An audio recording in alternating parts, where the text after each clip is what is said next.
मैं जब आ रहा था जी जी मुझे एक माता जी मिली, वृद्धा माता जी, और अंगुली पकड़ा हुआ उनका पोता लड़खड़ा रहा था, कभी गिरने लगता तो माता जी एकदम चौंकती, धीरे से उसको उठा लेती।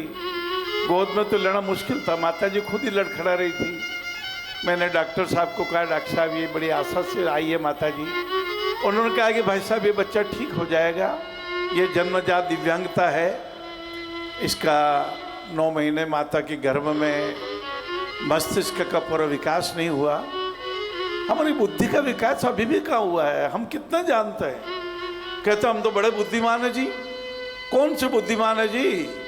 5 साल पहले ये गलती की, 3 साल पहले ये गलती की, मैंने मेरी बात कर रहा हूँ। 2 साल पहले ये गलती की, अभी 2 घंटे पहले अच्छा नहीं बोला, 1.5 घंटे पहले अच्छा मनन नहीं किया, 1 घंटे पहले समय का सदुपयोग नहीं किया। हम कहाँ अल्पज्ञ हैं, ज्यादा बुद्धि रो घमंडी मत बन जो।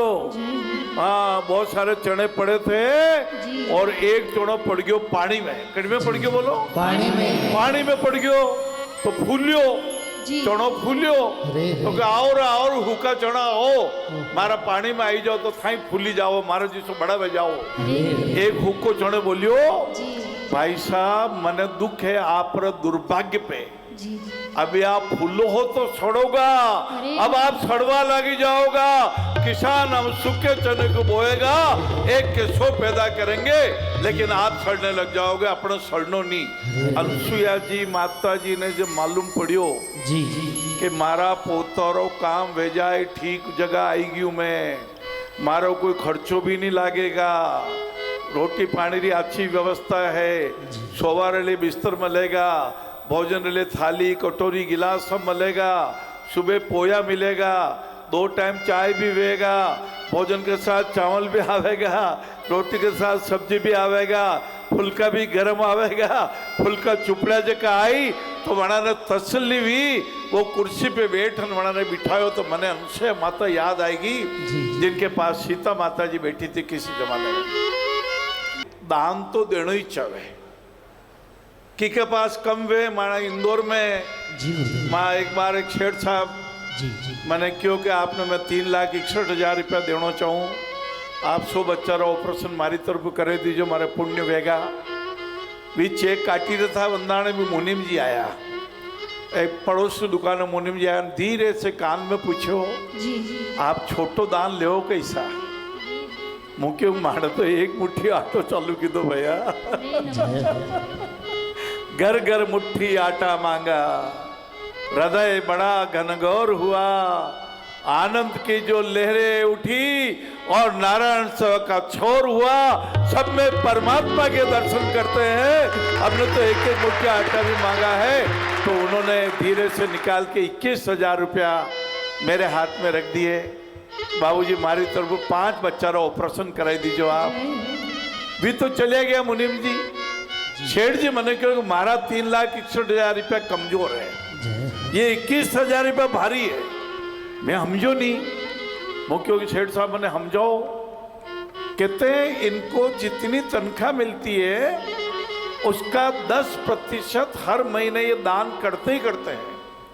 मैं तो करोड़पति हूँ, मेरे पास तो 5 करोड़ का तो बंगला है, 5-7 करोड़ की टेक्सटाइल मिल है मेरे पास में। मैं आपको 3,61,000 देके मेरा 0.00001 भी नहीं दे रहा हूँ, और इन्होंने 10% 21,000 रुपये दे दिए, 10% दे दिया इन्होंने, तो मेरे दान से इनका दान ज्यादा। ये है दान की महिमा, ये है परमात्मा की महिमा।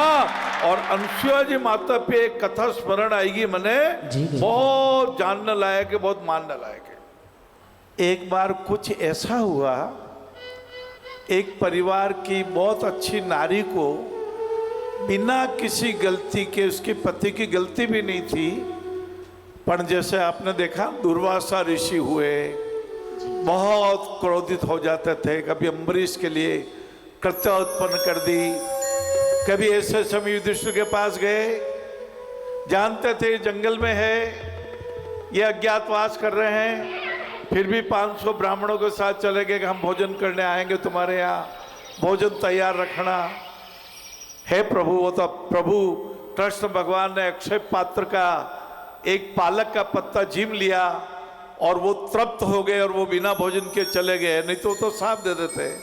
तो ऐसे ही एक किसी क्रोधित महापुरुष ने उनको श्राप दे दिया कि तेरा पति कल का सूरज नहीं देख पाएगा, मतलब कल का सूरज उगते ही तेरा पति का देहांत हो जाएगा। पत्नी को बड़ा दुख हुआ, मेरे पति, और बिना वजह से। मेरे पति धार्मिक है, मेरे पति दानवीर है, मेरे पति दिव्यांगों को ठीक कराते हैं, मेरे पति इनके घावों को सहलाते हैं, मेरे पति युग युग के घावों को दूर करते हैं। और सूर्योदय होगा, मेरे पति का देहांत होगा। उसने पानी लिया हाथ में जल लिया और यूं डाला कि सूर्योदय होगा भी नहीं, सूर्योदय होगा भी नहीं। 17 दिन बीत गए, सूर्य भगवान उगे नहीं। देवता लोगों ने अनसुया माता से प्रार्थना की, माता सूर्य के उदय हुए बिना तो पृथ्वी रसातल में समा जाए। अनसुया जी ने उस महिला को कहा, तेरे पति सूर्योदय के होते ही जब मृत्यु को प्राप्त होंगे, मैं अपने योग बल से उसने कहा कि मैं तेरे पति को जीवित कर दूंगी। ऐसा ही हुआ, जैसे सूर्य का उदय हुआ उसका पति मृत्यु को प्राप्त हो गया और अनसुया जी ने पानी के छींटे मारा, जीवित हो, जीवित हो, जीवित हो गया।